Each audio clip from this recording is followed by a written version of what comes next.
అయ్యా సార్ మీరు పెద్ద చదువు చదువుకున్నారు, మీరు అడిగిన ప్రశ్నకు నేను సమాధానం చెప్తా గానీ నేను అడిగిన ప్రశ్నకు ముందు మీరు సమాధానం చెప్పండి అని అడిగిండు.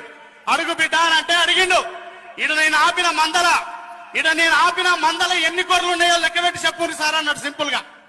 అని అంటే సింపుల్ పని కదా, చాలా సింపుల్ పని.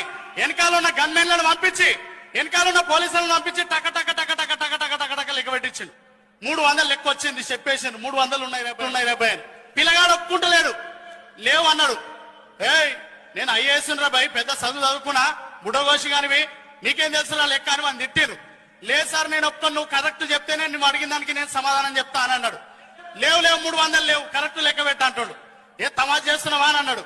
నువ్వు లెక్క పెట్టి చెప్పంటే చెప్పిండు. నేను లెక్క పెట్టాల్సిన అవసరం లేదు, నేను రోజు చేసి పనే ఇది, మీరు లెక్క పెట్టిన లెక్క తప్పు.